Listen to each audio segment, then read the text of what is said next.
Good afternoon, everybody.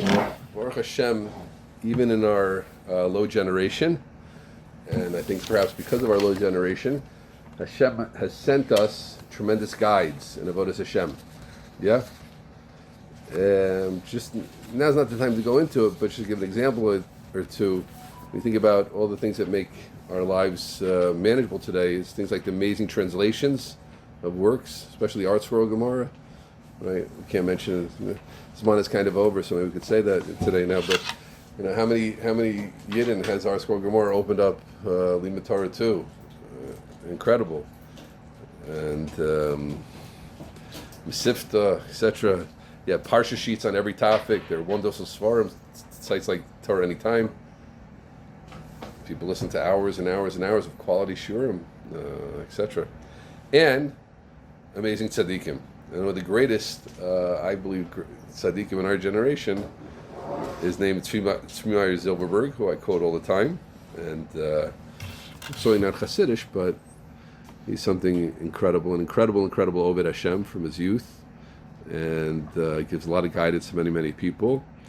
And I learned last Shabbos and Motzi Shabbos the write-up of his Shalosh Shudas 2 weeks ago. He gives a long Shalosh Shudas every week in Yiddish, and he speaks on etc., which I don't go to. I don't think I've ever been in it, but it's very, very inspiring. He's in a different world. We're not here to talk about Tzvi Meyer now. It's not the topic, but he's mamish in a different world. If you want to go see something, it's just incredible the amount how long they dive. And I was waiting one time, and I try to go twice a year to see him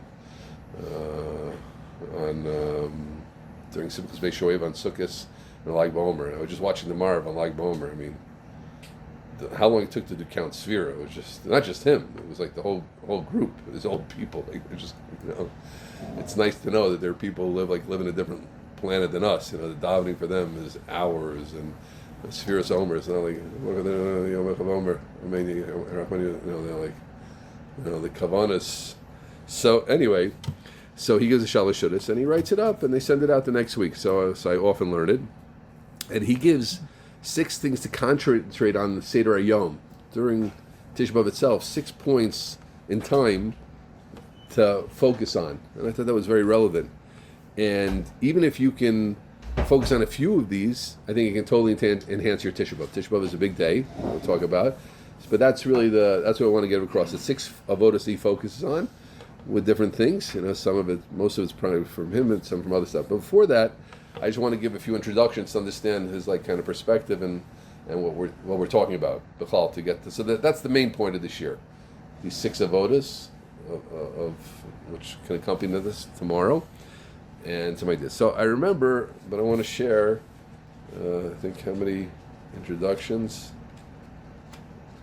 I think we got 4 or 5 introductions. So introduction number 1. As I remember, I heard from my Rabbi Blochman about 35 years ago. He shared a Rokech. Rokech was one of the Bali Tosfos, a very early source and a very Kabbalistic source. And the Rokech, I never saw inside, but the way I heard it was that basically, we don't say Tachnun on we don't do Tachnun on Tisha B'Av, which is really interesting. I think probably the best day to do Tachnun. Happens to be the 2 days you don't do the long Tachnun. One is at a bris, and tomorrow, right? We don't do the long Tachnun. So Reb Blochman explained from the Rokeach that it's basically because Hashem's not really listening so much on Tisha B'Av. It's a day of tremendous richuk and distance, and why are you making extra davening? Sasam, we say in Eicha, Sasam Tfilasi, my tefillah was closed. That's what I heard.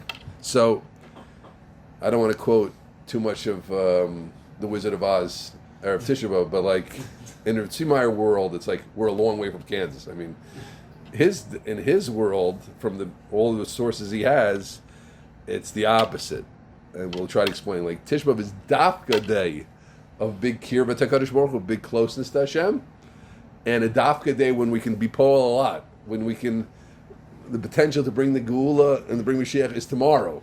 Dafka. So how does that fit with the Rokech? I have no idea, but I'm just telling you for the not, you can't always fit all the sources together. We're now in Tzvi Meyer world.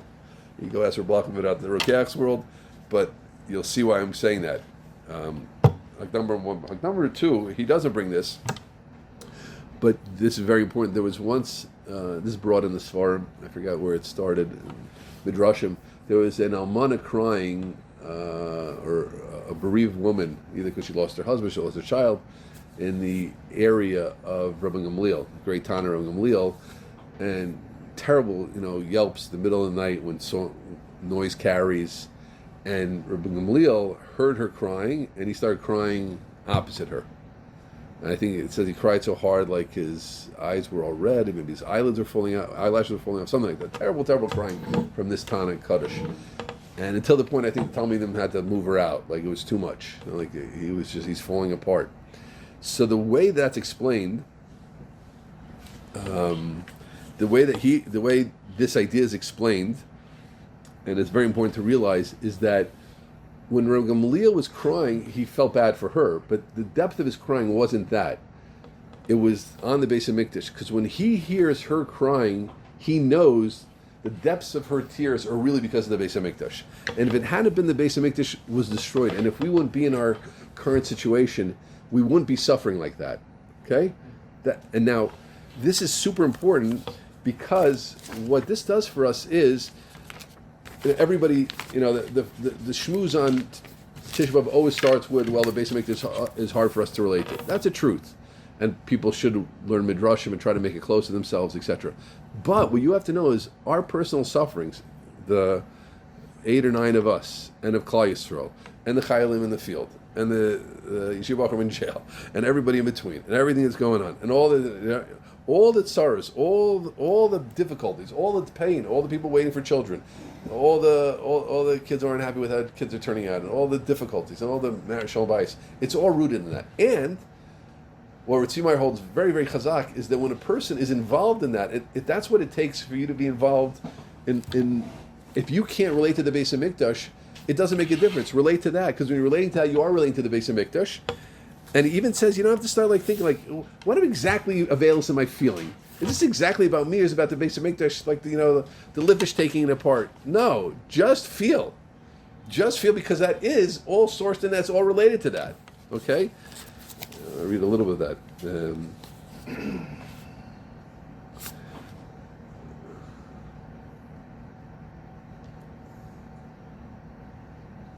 Shiyodim zokrim beis atfilas v'tachnim shalonu al gula shlema.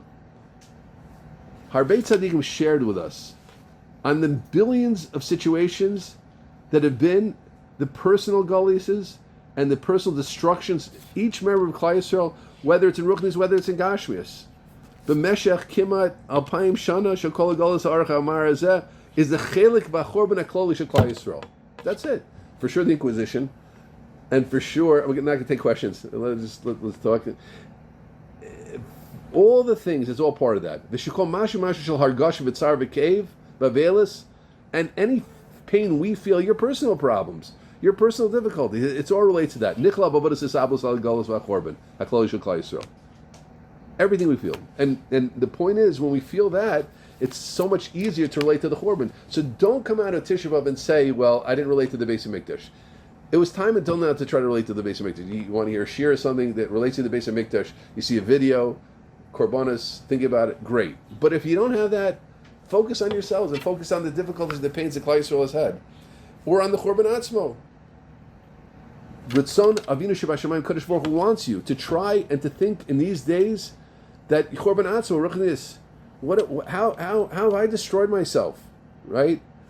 What ways am I not okay, right? The pains I go through, the pains that Jewish people go through, and the Chorbanos. I know I have my own Chorbanos, how I spend my time. I spent my time well. I could have produced so much more. I could have learned so much more. How distracted I was. How much time I spent. How much time do I spend in the day doing what I'm supposed to do? How much time do I spend in the time? All that's part of Chorban Habayis. That's all part of it, okay? And he doesn't say it here, on page 9, I think it's probably here. And I love this. This is what I love about Tzvi Meyer, because he writes things like this. And in all the ways that we try to feel these feelings, and all the ways we go into it, this is it. This is part of the Velas. And he says like this,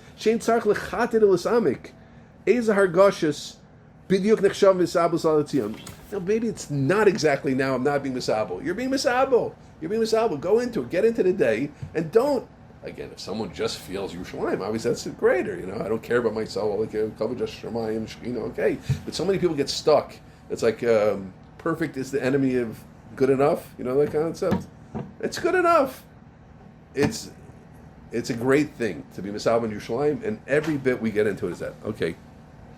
Now, why is it so important? Because our generation is called. This is the third introduction. Our generation is called Ikvisa de Mashiach, the heels of Mashiach, which I think simply is a reference to the time Mashiach's foot falls. Ikvisa de Mashiach. Right? It's like the steps to Mashiach. But many explain the idea is also a reference to our state if we compare ourselves to the earlier generations. The earlier generations, we imagine like the Moshe, Aaron, the Tanai, Rishon, the Nevi'im, that was like the head of the Jewish people, Then you had the heart of the Jewish people. And then you have like the heel of the Jewish people. So that's Ikvisa de Mashiach. Our generation is like the heel, And the heel hardly feels anything. Buster Mace. You have to know. Hey, maybe Adam, you remembers, Yidden used to cry. People used to cry. And sure, my grandfather wasn't a big guy. I know a lot more than my grandfather. But my grandfather cried, He cried. Grandparents cried. I remember my Rebbe Schoonmaker crying. Today, we're hard to feel. It's hard for us to feel. And it used to be even simple Yidden, like, cried buckets, certainly on the Yom D'Royim, on Rosh Hashanah Yom Kippur. We're far from that, but here's the point. We're not here to depress. Try whatever feelings you can engender is good. You know why? Because the Kadosh Baruch Hu knows that this is a generation which is far from these things, and He knows you're trying, and He's not looking to be against us. He's going to be happy with us, and if you're trying, that's great, right? There's the idea of a minchas ani, right? Kadosh Baruch Hu definitely likes, especially the mincha of the poor man.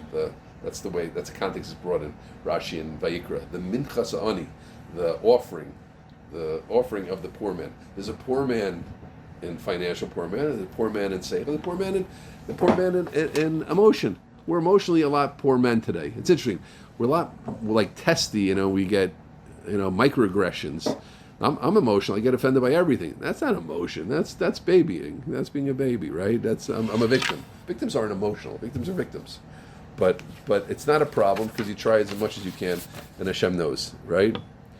And he adds a mashal to that, which I thought was a wonderful mashal just for what we're trying to experience on Tisha B'Av, is let's say you have someone, Lo Aleinu, a wife passes away, Lo Aleinu, and there's the father, the new almond, and there's a kid. The kid's 6, 7. He doesn't exactly get it. I don't know if you've ever been in such situations. A lot of times the kid's like playing around and joking. Father understands it, but he's not so happy that the kid's joking around. And then then someone talks to the kid, or let's say a kid has a twin. He sees his brother is feeling the same way, but he gets that it's not appropriate. Not appropriate. And the father, here's the point. The child who acts properly, even though he's not feeling inside, the father is broken. He lost his wife. How's he going to raise these twins? He's broken. He's just broken. He can't keep it together. He sees one kid is like playing with his friends. One twin is playing with his friends. The other twin gets it, and he's sitting quietly. Now, the kid who's sitting quietly might be more inside happy than his brother, but he gets it. Okay, everybody get the situation? The father has a very big nachas ruach in the kid that gets it. When he looks at the two kids, he says, he gets it. At least, I know he likes to play around more than his brother. And he's thinking about all the funny stuff more than his brother. He wants to be on his Game Boy more than his brother. He wants to watch a video more than his brother. But he gets it. It's not appropriate. The father has a lot of nachas ruach from that guy. He's very happy. Nachas ruach is like happy, satisfied. The father's very, very happy. My kid's at least appropriate. He knows, in such a situation, we sit quietly, we don't, right? Even though he's not feeling anything inside. So I thought there's a very nice mashal for how we approach Tisha B'Av. That even if we're not feeling inside, we have to act appropriately. And when we act appropriately, even when we don't feel, Kadosh Baruch Hu appreciates that. Because he understands, because at least we're like the kid who knows it's not a time to joke. You get it? And that's why I say pet people, what I mentioned yesterday, it hurt me when I saw very from people, good people, no putting anybody down, but on Hug we're allowed to talk about. We have to talk about things that, people making jokes on statuses. There's one thing you crack a joke. People, even the word, what's crack a joke? You crack a joke. A crack came out. That's what a crack. Crack the joke. But you go and make a joke and make a whole video about a joke during the 9 days, and you put it out there. There's thinking behind that, right? I know. I put out statuses. I never made an official joke one, right? It means you have to think about it. So the fact that from people don't get it, it's the 9 days. We don't make jokes. That's what bothers me because it's inappropriate. Maybe they're feeling more the gullus than me, and I'm not talking about their feeling. I don't know what anybody's feeling. It's not my business. But we know what we're responsible for is how we act. Huh? By the way, I don't know if I should even say it, but Pinchas Kartzer said to make a joke on Tisha B'Av is sakanas nefashos. It's a dangerous thing, I think for the same reason. Because the Kadosh Baruch Hu is not happy you're making jokes, That was the language that one of the Rebbe said. It's a sakanas nefashos. It's an endangering. It doesn't mean Beis Din's going to take you. It means the Kadosh Baruch Hu is not happy with that. If it's an onus, someone said something very funny, you laugh. Okay, it's an onus, but each person on his level has to try to think what's appropriate. The Shekhinah is begalus, the Beis Mikdash is being destroyed, and one day a year, I have to try to act appropriately. Okay. Now, I just wanted to share. We're 2 more points before we're going to get into the 6. 2 more points before we get into the 6 main points of the share. I think all these introductions are important. Is that maybe something could help us when we try to think about how lacking are before the Beis Hamikdash is 2 points. 2 points I want to share. That one is that recognition that all the tsaros we have. That story with Rabbi Gamliel, everything is really, all the difficulties are rooted in this Beis Hamikdash. A world where the Beis Hamikdash would be totally different, it would be a lot happier. The Beis Hamikdash eventually destroyed, you're right, because that things went well. But you have to know, the most glorious time in Klal Yisrael's history for a long time was Shlomo's time, En Kesav L'Cheshav L'Umah. Shlomo's time when the Beis Hamikdash was standing, the first Beis Hamikdash, you could tell that was a glorious time for the Jewish people. Glorious. People were coming from all over to understand this, and that's what Beis Hamikdash represents, that time when things work. Once we're doing Averis and being Mekalkal, eventually we lost it, you're right, but on it, so the matzah of a Beis Hamikdash is such a matzah. When one thinks like that, all these difficulties, all the tsaros, all the chaylim that have died, that are still dying, God forbid, and the Holocaust, and the Inquisition, and personal tsaros, and difficulties, and people waiting for the shidduch, people waiting for children, and machlokas and families. All these things, when people had the clarity of the Beis Hamikdash, it wasn't like that. It was a better world. So that can help us to feel. That's one thing. The other thing is, you have to realize, and this is something we can say to B'nai Torah that have been working on themselves, that our ruchnis would be on a whole different level, And he brings here Maisa, which I want to share the Maisa, which is an incredible Maisa. There was a chassan that came to the Yitav Lev. I think Yitav Lev was one of the grandfathers, I think, of the Satmarav. Satmarav is a famous person. Everybody heard of him? And I think this grandfather, Yitav Lev. So he wanted to do like tshuva before he got married. He was a chassan. And the Yitav Lev said, "Oh, very good, very good. I know what you need. It's fine. Come sit in the room." And the Yitav Lev, that was the same name of his sefer, the sefer Yitav Lev. He started learning the parshas, Parshas Vayikra, crazy Maisa, and he got to the pasuk, "Vaker b'kraim yirchatz b'mayim." What's that? That when you make the korban, when you make the sacrifice, and you cut out the parts, the kerev b'kraim are like the inner parts, the legs, and the inner parts. You have to clean it. Yeah, before you offer it, you clean it. That's what he said. He said, "Listen, I'm just reading the way the story is brought." The chassan, so the Rebbe just being marva said, the bacher starts crying with crazy tears, and they thought it was a danger. And finally, the family said, "You got to take him out of the Rebbe's room." The guy was so beyond himself, right? So it's a crazy story, right? You can make this stuff up. Yeah, like what was going on? So obviously there's a little bit of Yitav Lev there, but the way that Sumaya brings down the story is that the point of it was that the idea, he suddenly felt the korbanos, and he felt just like we clean out the korban. The korban is us. I said yesterday, what's a korban? A korban is you. That's the idea. One of the most basic kavanas of the korban is that I can't sacrifice myself, but I bring myself. And now we don't have today, right? Though feel it to us is like so, you watch people down sometimes, it's so not emotional. So just like, just saying the words right. Say the words right. It's a Hebrew class, like Hebrew is, I watch sometimes Gavin, it feels like they're just trying to get the words right. It's good to get the words right, better than getting the words wrong. But it's just like a test in how fast I can read. Look how fast I can read. Wow, Givaldi, it's like a Hebrew primer. That's what So a Corbin's not a Hebrew primer. It's like, that's me, man.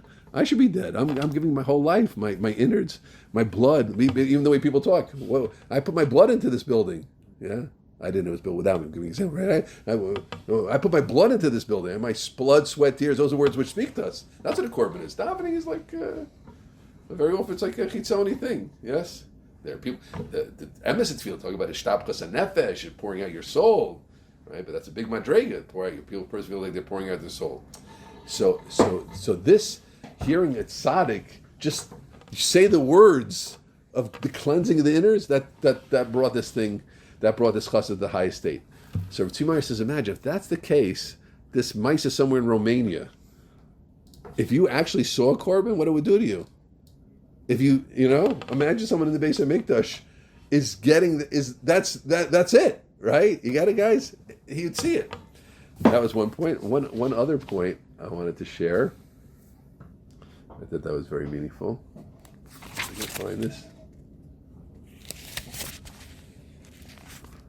I missed the spot. I missed the market. I missed it. Okay.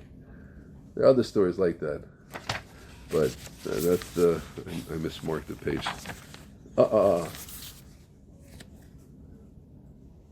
You can't imagine. This is a tzaddik called the Savarnar. I don't know this. Soraner. I'm not even familiar with it. He never quotes anybody who's not from like 50 years ago or so, usually.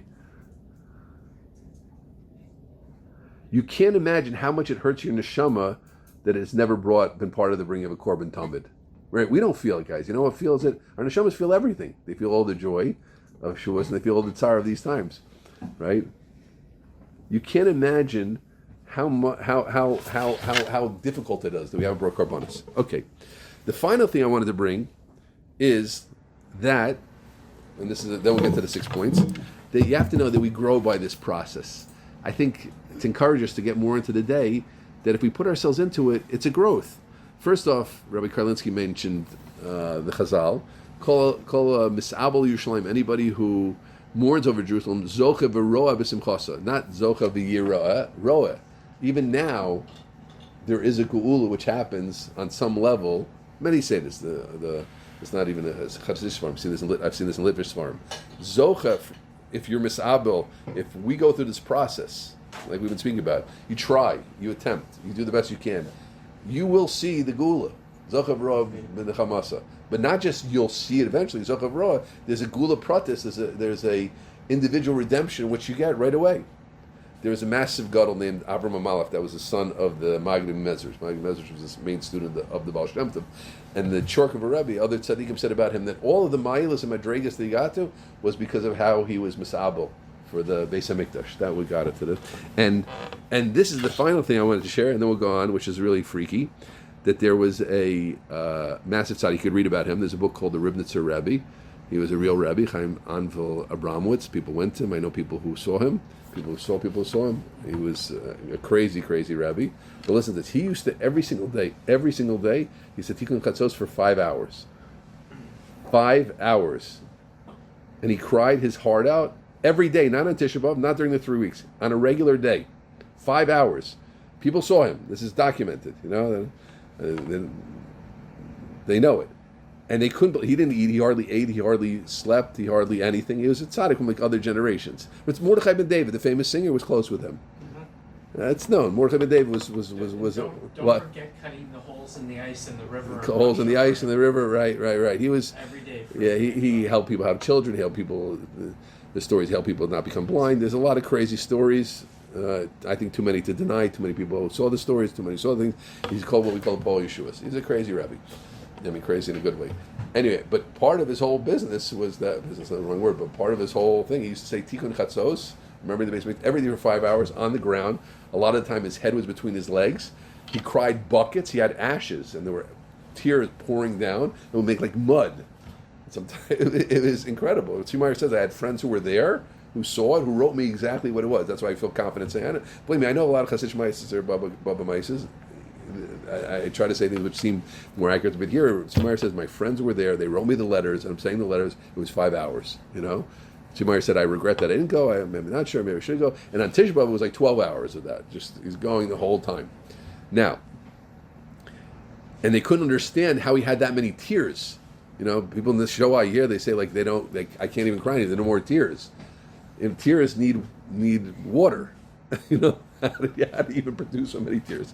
Why am I saying that? This is very cool. Because they say the second he finished, he was there, he was crazy happy.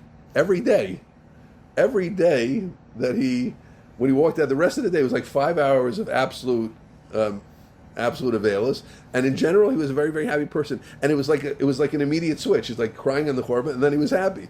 So I thought it could be like a zocha v'roa. It was like there was like a gula every day that he's being misabo. There's every day that he is feeling the morning. He did the morning commotion started, and then he's happy. That's on a spiritual level. I want to explain it on a level which may be closer to us. On a spiritual level, we can explain it, but also I think it's like psychologically. It's like people when they come out of therapy, they're happy. A couple that works through their issues are happy afterwards because we faced something head on, we dealt with ourselves, and we did it. We all know when we leave our comfort zone, we're happy, right? It was so hard for me to speak to that person. It's so hard to ask for the raise. I asked for a raise, and finally, I sat down. I sat down like a man. I thought what needed to be said, and I feel happy afterwards because when you face all of existence. When you face all of yourself, we leave our comfort zone, we're happy. So I think that's part of maybe something for us to think about. A lot of times, like the whole idea is uncomfortable. The base of mikdash, this, that. Maybe if I cry a little, people look at me funny. It's not, But you know what? When we're misaba a little bit, when we mourn what we should mourn, afterwards you could feel satisfied in yourself. I live like I'm supposed to live. That was my horror. It makes someone happy. Anyway, so so I think that's just the final hakdama, final introduction I wanted to give, is that it's worthwhile for us to engage with this because through this we're going to be happy. Okay, now we're going to go through the 6 points one by one. We'll be done probably Bezrat Hashem in about 20 minutes, and that was my introduction. So the first detail, the time that Tzimmeyer points out that a person should get into is sitting on the ritzpah, is realizing the avodah of sitting on the floor. And he brings here something which I thought was absolutely incredible. There was how many people have heard of Pinchas Kartzer? He had a very famous name in the Avodah Yisrael, a very famous rabbin, maybe the 4th or 5th generation of Chassidut. So he says like this. He says, the truth is, when you're sitting on the floor, it's a tremendous eis ratzon. Why? Why would that be? Everybody knows that concept of an eis ratzon. Eis ratzon is an auspicious time to bring divine favor. Like a bris. A bris is an eis ratzon. Purim's an eis ratzon. Why would that be an eis ratzon? Any guesses? Because the pasuk in Tehillim. Yefeh. Yefeh mod. That's not it. That's not what he says, but Yefeh mod. Good idea. Very nice. Any other ideas? Where's he being wrong, guys? When you're sitting on a chair or when you're standing up, it's like you feel like you're empowered. You have your own foundation. Very nice. When you're sitting on the floor, very nice. Very. I'm happy I asked, guys. Very nice. So it's close to what the two. I think he brought the pasuk, you brought the emotion. Anybody? It's hard to guess, guys. Who else is sitting on the floor? The Shechina Kedosha. What does that mean? You think I know what it means? I know what it means, right? But I know one thing that it says in all the Svarim, and it's an idea which is in Gemaras. Gemara in Sukkah refers to Kadosh Baruch Hu. The Gemara, the Tosas, is a Melech Asa Bezikin, right? Kaviyachol, the Ron Hashem is on the floor somehow in a certain way also. Yeah, again, guys, you don't have to understand everything Todas. Believe me, I don't know what Shechina is. I don't know what it means the Shechina is in Galus. But I know the Shechina is in Galus. You understand? And you know it also. That means something about his... I don't even go into try to explain it. But when you're sitting on the floor, you're sitting together with him. Yeah? And he's got the power. So imagine a king, David HaMelech, one of the greatest images in Tanakh. David HaMelech is running away. And the people are avoiding him. And you say, David, I know you're the king, It doesn't look like you now because Shaul wants to kill you. But you're the king. And I recognize you, you can do a lot of stuff. That's how you write that. That's super cool, right? Right? You can even make the gula. Because I'm being mishtatif with you together. The Chol Tzaras Kadosh Baruch Hu is feeling pain. And the Shekhinah is in Galus. And I'm sitting on the floor together with you. You can do a lot. That was very cool. No, I thought that was amazing. So that's the idea of sitting on the floor. So as opposed to just sitting on the floor, we can understand it's a deeply spiritual thing. A person can think that a little bit. Again, believe me, guys, the guys are in cheer with me and anybody sat with me a little bit. I try to figure out everything, Siyat D'Shmaya. There's certain concepts that you don't understand them totally, but you don't have to always understand them totally to work with them. like I don't know what it means the Shekhinah is in Galus. I know what the Shekhinah really means. I know why it's feminine. I know what it means in Galus. But I understand that it means, I understand a little bit, like you understand a little bit. It means a Kadosh Baruch Hu, Kaviyachol, and God has not changed, but Kaviyachol, so to speak. And now, so on a so to speak level, you're sitting on the floor together with him. Two people aren't appreciated, loved, seen. We've all those feelings. I remember, guys, a Litvish Sefer. I didn't see this in a Chassidus Sefer. This next one I saw in a Litvish Sefer. Nosson Vach says, when you're close to that Kadosh Baruch Hu, think when I'm really doing good, when the Rebbe says how gavaldig I am, when I'm making a lot of money, I'm close to Hashem. No, you're not. You know what the Malachim called Kadosh Baruch Hu Melech Olav? He's an insulted king. He's insulted. When you're feeling down and out, that's when you're closest to him. Because then you like him, because he's also Kaviyachol insulted, as much as in the sentences. Okay, next one, guys, is the whole idea. This we touched on it just quickly. I thought this part of this year is going to go maybe fast, but another thing is just in general, seeing this time as a time to misabel in Yerushalayim. That's it. The whole idea, realizing I have this opportunity the whole time of Tisha B'Av as much as I can in my way by digging into the Kinas, listening to Eicha, listening to Shiurim on the Holocaust. Maybe tomorrow after the Kinas or Rabbi Karlinsky, or going to Rabbi Schneider Shir, we'll learn the Gadatas of the Korban a little bit. But that, I'm now in a matzav of Avelis, and I try to do that. And there shouldn't be, here he says, I want to read the way he says, Shlo yichas v'shalom chas v'shalom musik shel schok. A person shouldn't joke. Again, I'm talking to myself. I like to tell jokes probably more than anybody in this room, as far as I could tell. And he brought that idea that schok on Tisha B'Av is, it's not a time for jokes, time for seriousness. Yeah. So that's the misabel. Okay, that was the second thing. The third detail is saying Eichos Ukudoma. So this is, listen to how he speaks out what Eicha is all about. The whole idea that Eicha is a time during Eicha and the Kinas, as much as a person can awaken feelings, to have feelings in it, and to put all of the difficulties that you're feeling bad about. Don't see it like this. Eicha, Holocaust videos. Eicha, October 7th. Kina, October 7th. No.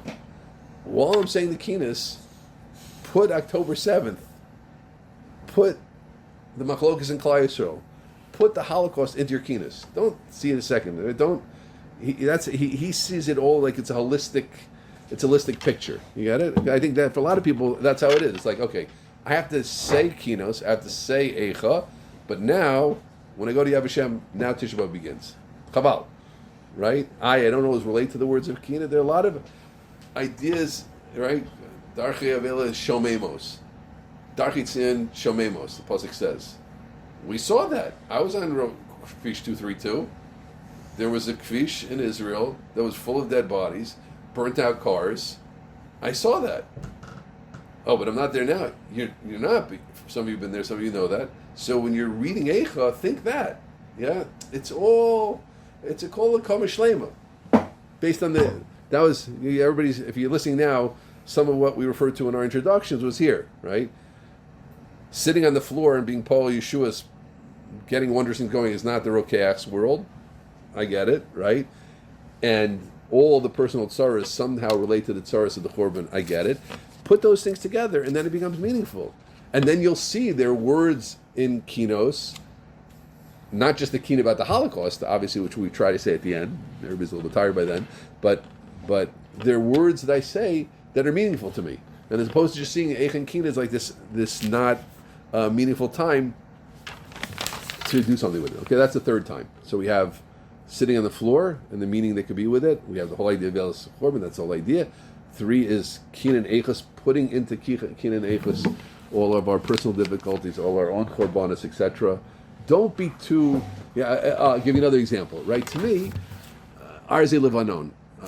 I'll say that. Spoiler. I always talk about the European yeshivas, but if that's what does it for you, the fact that you relate less to everybody relates to Rabbi Kiva a little bit, but give me one in the Sarugei Malchus that's less part of Yehuda Ben Bava, I think. Rabbi Shmuel, right? Rabbi Kiva is Rabbi Shmuel, right? Okay, maybe you don't feel close to Rabbi Shmuel. Okay, but you heard about this great Hasidic Rebbe, this yeshiva which got destroyed in the Holocaust. That's what means. But I'm not thinking about Rabbi Shmuel. That's silly, guys. You get it? Silly. Kadosh Baruch Hu cares about you. He doesn't want. He's not. A good father doesn't rip apart a kid who's trying. If the way you relate to the Sarugi Malchus is through, or you heard about a yeshiva and somebody got whatever it is, the massacre in Har Nof. Right, and Moshe Tversky died in Har Nof. Someone I knew, he was going in a Kaddish. Incredible person, Soloveitch's grandson. Soloveitch's favorite grandson. I knew him. He was going in a Kaddish. Talmidim around the world. He got shot down after, I don't know if it was 6 o'clock meeting, 7 o'clock meeting. Kids in Merkaz Arav. Yeah, I was there. I took Yeshiva Torah there. Kids they came in, they shot up Merkaz Arav. 8, 9, beautiful. There's a Rebbe in Yeshiva Torah. Yeshiva Torah used to have a Hezbollah yeshiva. So one of the Rabbeim there was the father of one of those kids. I remember his name. Beautiful children. The cream of the Jewish people. That's what does it for you. So think about them. Don't. It's all, yeah.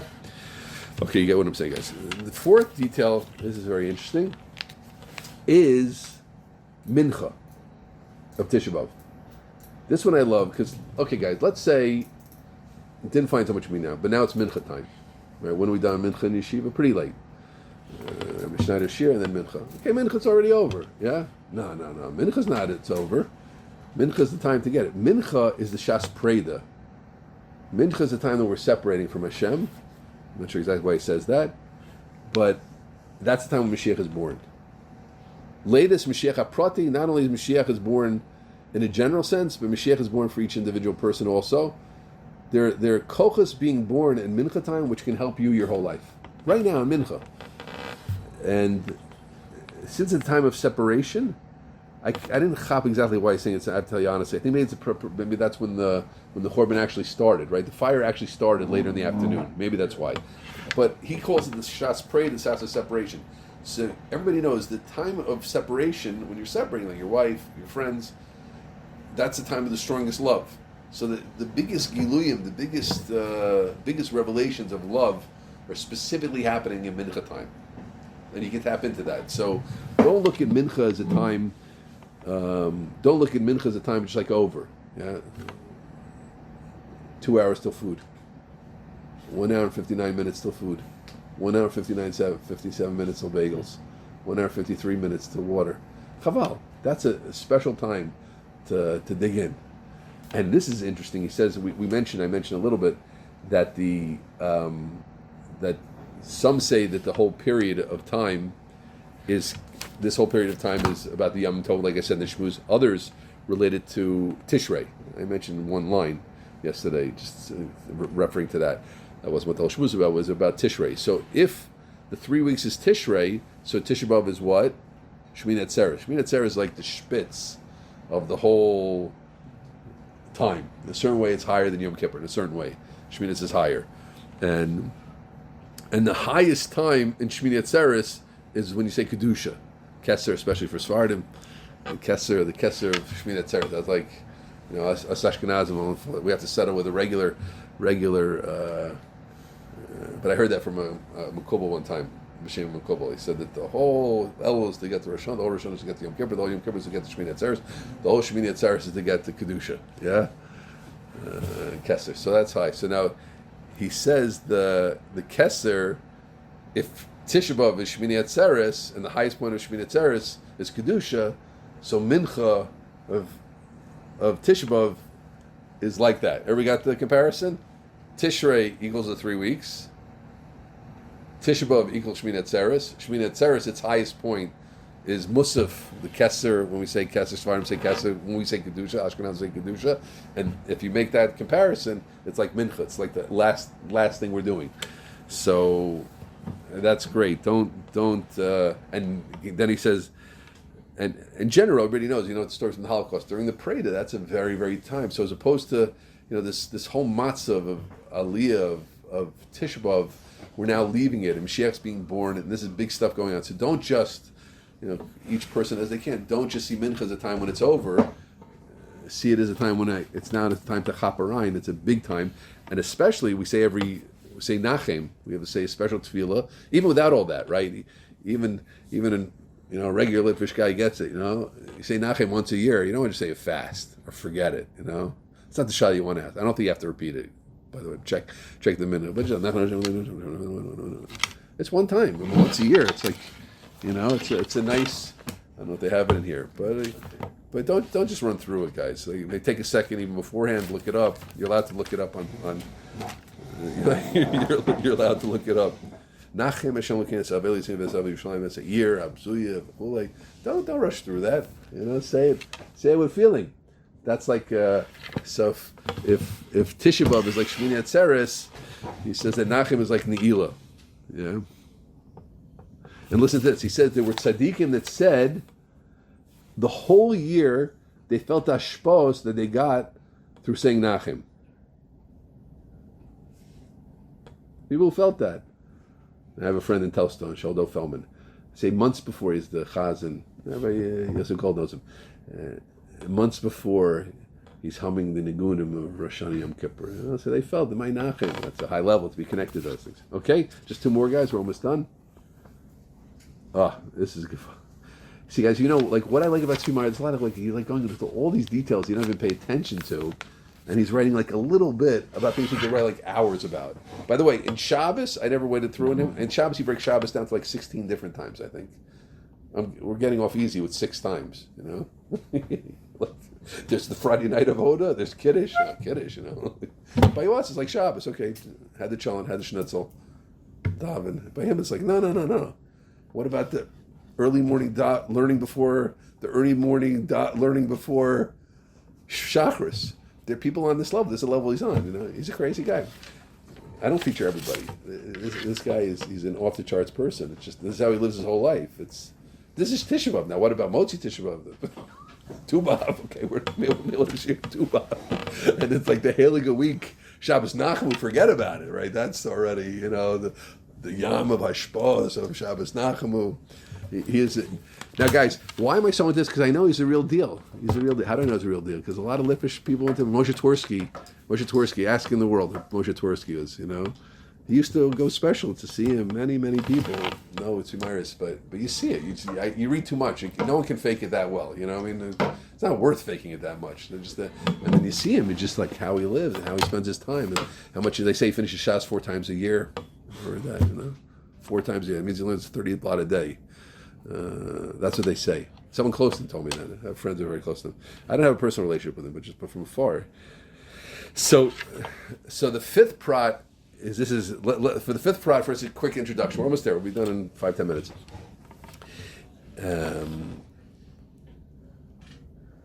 What was the biblical antecedent for Tisha B'av?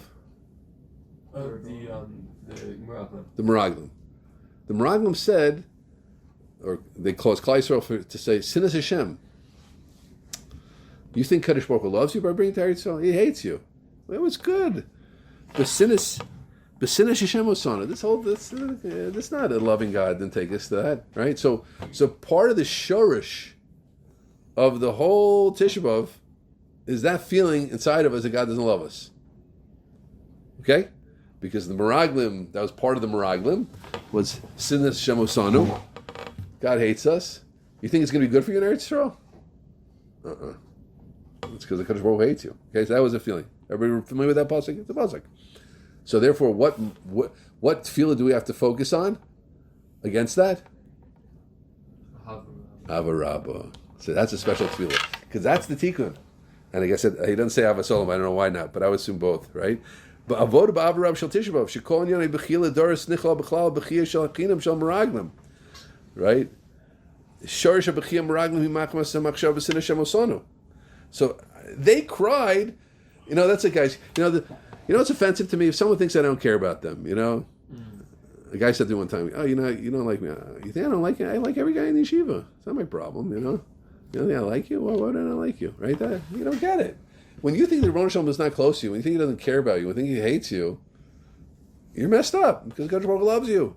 So, but they somehow got into the warpedness of their heads, and that's why we're still suffering, because they thought Kadosh Baruch Hu didn't love us. But sinners, why is Kadosh Baruch Hu bringing to Eretz Yisrael? Because He loves you, because He cares about you. He's giving the greatest land in the world. Eretz Chan Tov Rechava.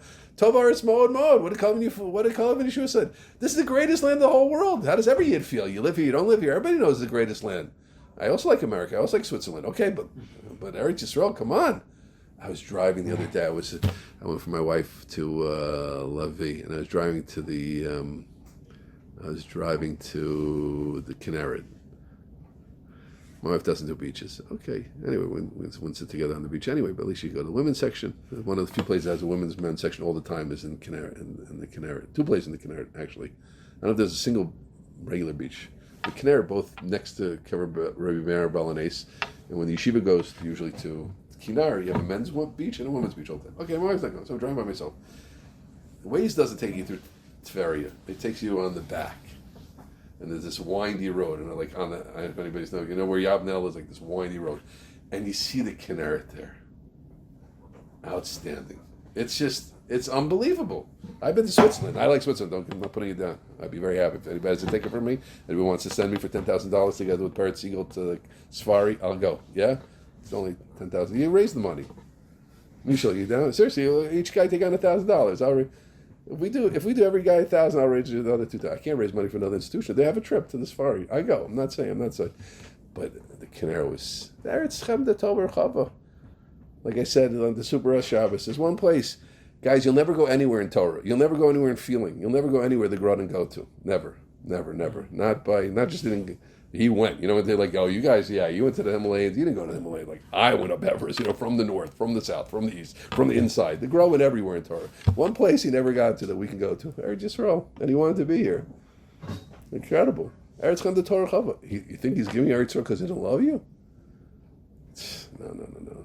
So when Avodah, he says Avodah is a good time for an Avodah. I think probably Avodah a little bit night. Now, on the one hand, you like davening. It's a shame, guys, because we're davening. We daven with a low voice. It's true, but we're still davening. It's a tricky thing about it. The point isn't just people have the wrong idea of tefillah. This is a livish aura. It's not a Hasidic aura, guys. It's people have the wrong idea, myself included. Oh, davening is a little bit down, so I just gotta get through it. No, you're supposed to daven. And obviously, what's the right? Because we're davening. Because I could have been mavatal davening. They were mavatal learning. They got rid of the yeshiva day. Yeah, we're not talking about this right now. We're talking this we're allowed to talk.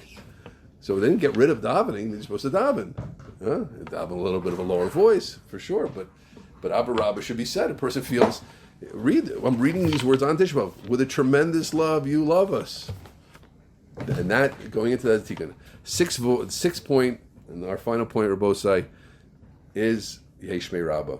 That's the sixth thing he points out. I'm sure there are other things, but these are the six that he pointed out. So I wanted to share them. Making another special Avodah time. His chaksis b'avodas amen Yehei Rabba. What is Yehei Rabba? His name should be great. Yehei Rabba la'olam me'amaya. And now, this is a Gemara, guys. If you made it through 1 week of Daf Yomi, if you made it through 3 days of Daf Yomi, you get to this Gemara. I forget this. I think it's not Daf Gimel in Brachos. It could be 2 days of Daf Yomi. Daf Yomi start in Brachos. You go a week for sure. You got. I think it's not Daled. The Gemara says. I'm reading through the Gemara. Oyla, what's the kavan in Yehei Rabba? Right? B'shas kol Yehei Shmei Rabba yesh kavayacha b'china shel divrei Avinu shel Shemayim v'Shel Menav. It says Kadosh Baruch Hu, when we say Yehei Shmei Rabba, Hashem says Oylo la'av shehigles banav. Woe to the father that sent away his sons, and woe to the children that aren't with their father anymore. That's the Gemara says that, right? So that's what Yehei Shmei Rabba is also. God, your name should be great again. That's the Gemara Brachos. Anybody want to see more about it? A lot of ideas, maybe like some Kabbalistic idea, some Hasidic, not a Hasidic idea. That's the Gemara. That's not the kavan of the words, but that's what's going on. Yehei Shmei Rabba. So every Yehei Shmei Rabba, what is Yehei Shmei Rabba? His name should be great again. In the Chorban, his name became small. His name should be great again. So let's just a quick review of the 6 times, and now I'm happy to take any questions. And this year is done. The 6 times he says 6 specific avodas that to focus on is 1. To understand the time, and I'm adding a little bit of time when we sit on the floor is a special time of dafka kirva sabori, because we're going to a low place, just like he's in a low place. In that low place, you can daven for stuff, personal tefillas. You have stuff. The second is the general idea of being misabel on Yerushalayim and understanding it's a day of avelus. At least, fellas, keeping the outer exterior of that up, even if we don't always feel it inside. To feel it inside, it's not a time for joking. right? I'm going to have to make sure to turn myself off. I don't think in Tisha B'Av, thank God, I don't think I made jokes. Baruch Hashem, I try not to, etc. But that's what it's about. If we don't feel it outside, at least like that kid, like the son, it gives nachas ruach Hashem, even if you're acting appropriately. The third point is during Eichen Kinos, and specifically, don't just look at Eichen Kinos, one thing, Holocaust another thing.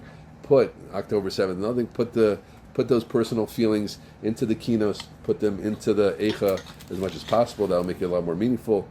The Mincha, Shas HaPreda Mincha, is don't look at a Mincha as just it's over. This is now Mashiach is being born. My personal salvation being born. Personal salvation. This is if Tisha B'Av is Shmini Atzeres, this is like the Kedusha of Tisha B'Av, Nachim, especially a very high time. Tzaddikim felt Nachim the whole year round. The fifth Nakuda was the Tikkun for the Meraglim. They didn't feel God's love. We will feel God's love, especially when we say Ava and Ava Solam at night.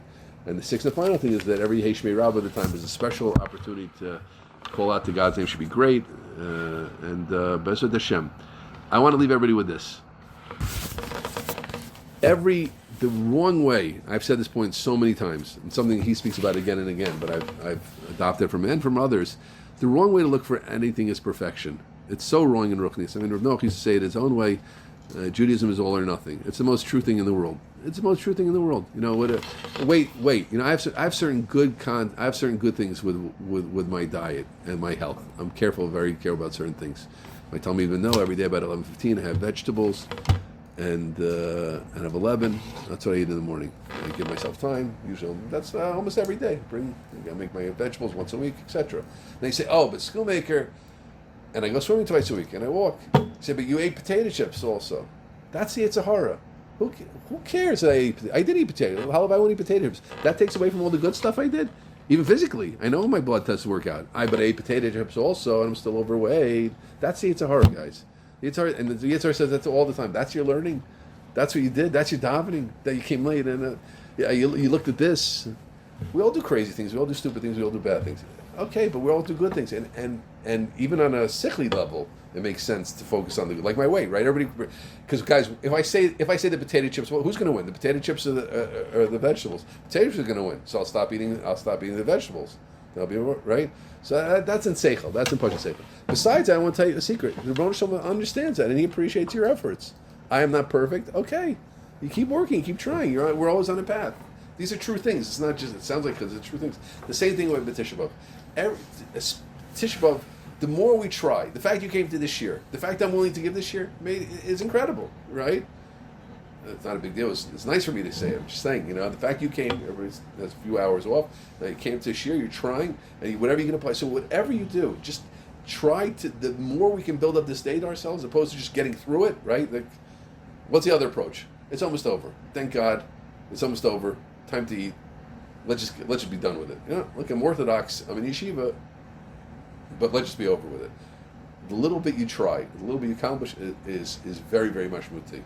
The little bit we do, every little bit you put in, the more little bit is all getting us into that category, that blessed category of those who Misal on Yerushalayim. It's not. I know myself. This is a thought I've developed over years. You know, Misal on Yerushalayim means, you know, I read the Rebbetzur said Tikkun Chatzos for 5 hours, so I can at least cry for 5 hours. Come on, you think God hates you? You really think the Eibishter hates you that much to expect that? Or well, I'm not perfect. I was joking. I was thinking about the food, but you're trying. The more you try, you're sitting on the floor. You're misabel. You're saying Eicha. You're being misabel, and every little bit you add to that is very, very meaningful. Don't be that guy who thinks that because it's not not b'shleimus, or I'm not. I saw my friend cried, or I saw a video, or someone told me a story about this one. These things are all good as inspirations. They're all bad if they make us feel bad. What we should do is in a positive and a productive way, feel the veils wherever you can. Every little bit is very, very mashmuti. Not a little bit mashmuti, it's very mashmuti. Who knows? Maybe our little veils will bring Mashiach Tzidkenu. Atzlacha Rabbah. Okay, any questions? Yes. Yeah, please. So I've been... Guys, anybody who wants to go, you should feel fine going. I don't want to hold anybody more. People have things to do. Got to buy new sandals. You got to drink. Make sure to drink. So, but everybody's welcome. I'm struggling to understand this idea that everything that is like any time that there is service in Klal Yisrael, it's because the Korban Bayis. If you read even during Bayis Rishon, which is even greater than Bayis Sheni, you have children dying young. You have it's just like you learn enough. You see that there was problems. Do you have a specific example? Bayis Sheni is a much lower level than Bayis Rishon. Where I'm during thinking, the story about Elisha. There's a woman whose son she struggles to conceive a son. Right. And she does, and the son dies. Right. That happened well before any of this. Right. That's a good question. Because it's Meraglim's fault. I don't know. Right. That's a good question. I don't know. Many. Again, I didn't just get this from Tzumar. I've seen this idea. It's a very popular idea. It's a very popular idea. The way I understand it is in a general. Let's at least say in a general sense. I'll give you an example. In a general sense, everything is much better. For sure, there are going to be some detailed problems, but in an overall sense, if we say today, I like your question. I appreciate your question. I'm happy you asked it from Alicia, not just in a general way. That's a nice ha'ara. I think two things. I think there was probably the Tekufat Zohar of the Beis HaMikdash, and there was a time when things were going wrong already. So Eliyahu, things were going wrong. Eliyahu was so Beis HaMikdash. Well, let's start from here. The Nefesh HaChaim brings down that once the Beis HaMikdash was destroyed, it was an empty building already. It was termited building, right? We say like, oh, look at this building. If termites have been working for days and days, this Svarim Aron is going to fall apart, right? So when we say the Beis HaMikdash, when the Beis HaMikdash, but Tifarta, when it was, there's a certain point of decay when it already started to rot, and it wasn't. It was physically standing. The language is kim chatchinis techant. Ground flour you ground. Ground. That's about Titus. You think Titus destroyed the Beis HaMikdash? Arveus destroyed the Beis HaMikdash. That's Mefurish in Chazal. Nefesh HaChaim brings it in Shar Aleph. So that means there was a time when the Beis HaMikdash wasn't really a Beis HaMikdash anymore. It was still standing. It was still. You say a person is a shattered person. What do you mean? He's a senile person in a certain way. Physically, still the person. Yeah, but if you knew the person I knew, you know what power this person had. You know what I saw. Lahavdil Elef of Dulles. But I saw Rav Soloveitchik once he was. I'm not. You'll hear the. I saw Rav Soloveitchik once he was already a little bit senile. It wasn't the person. The Rav Soloveitchik of the '60s was Rav Soloveitchik of the '60s. In the '70s, it was by the time I saw him was already. I only saw him, and that you say that was Rav Soloveitchik. That was well, it was. You're right. Lahavdil, I'm sorry, I saw a video recently, Muhammad Ali. That was, he saw him at the Sof Yama, like, that was Muhammad Ali, Lahavdil Elef of Dulles, right? But, so he said, but it's Muhammad Ali. I said, Muhammad Ali is the greatest fighter I ever saw. You didn't see Muhammad Ali, Muhammad Ali, you saw Muhammad Ali in his so part of the time of the Beis HaMikdash, once Avodah Zarah was kicked in already, it wasn't the same Beis HaMikdash. When we say the Beis HaMikdash was the shorish of everything, it was good, it was in that tekufa. So you'd have to find, that would be interesting to me. During Shlomo's time, or when the Beis HaMikdash was built, the original years, how chazak were things? Even the time of Shlomo, right? Things go poorly, right? I hear. That's how I would try to explain it. But I'd have to, I'd like to hear more specific questions. But that's my understanding. It means the Beis HaMikdash in its highest time, as it's supposed to be, exactly. Just like we hear that we say. I gave an example when everybody knows Muhammad Ali I don't know if you know, but Muhammad Ali B'Sof Yom, everybody knows, right? He was the greatest fighter, according to many, certainly outstanding, right?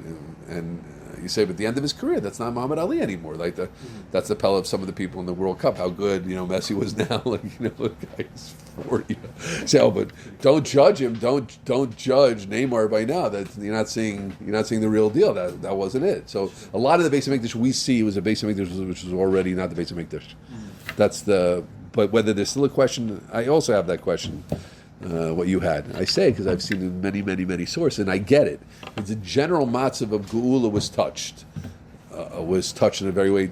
The situation was like a redemptive time that was reflective of the redemption.